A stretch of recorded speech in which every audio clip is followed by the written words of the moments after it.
early on in the stage. I taught at this place called Node. It's actually a co-working space for blockchain development. Now imagine trying to go into that space with Bitcoin SV. They would just kick you out. They're like, we don't want none of that stuff over here. You know what I mean?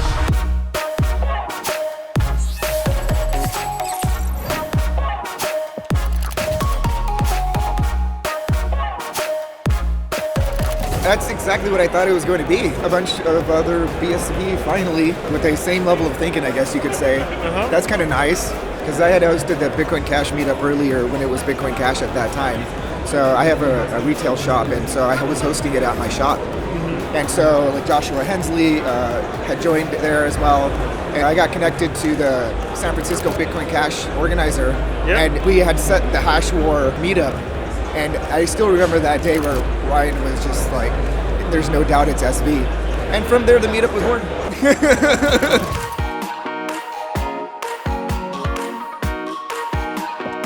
My Bitcoin Cash meetup was in my shop, which is in San Jose. That I would only get maybe like 5 or 6 people on average. When I moved it to San Francisco, I probably have maybe just only 15 or 20 people actually signing up, but 30 people would come through. And this is the first meetup that I've ever experienced where more people actually showed up than signed up, and it consistently happens.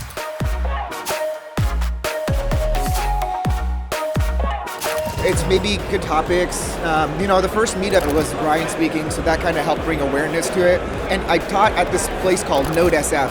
It's actually a co-working space for blockchain development. And because it was at a common place, that helped as well to allow more people to show up. Also what happened was that at that time, when it was a Bitcoin Cash meetup, maybe only there were 100 members at the time. I tried to create a new meetup, but Meetup banned my BSV meetup, calling it another scam or whatever they wanted to do. And so instead, I just converted the BCH meetup into a Bitcoin SV meetup.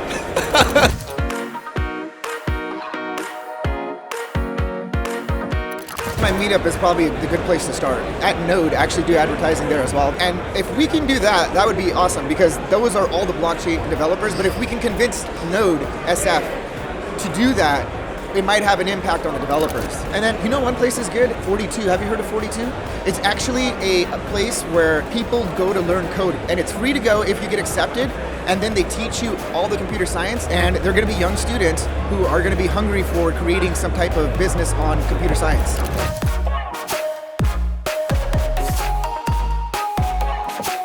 I think we all realize that we have to bring in developers that are kind of building in the space already.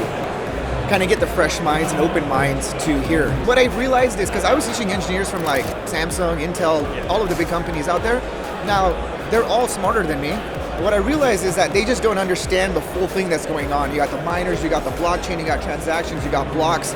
That's what's confusing to them. So if you're able to kind of separate that away from the code, and then what you do is you teach them all that, and then you're like, okay, here, throw in the code. They'll throw in the code. They know how to code it. They'll be able to code it right away. It's just that ecosystem that's hard to figure out.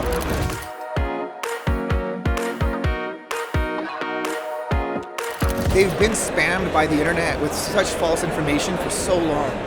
Nobody wants to know they were wrong.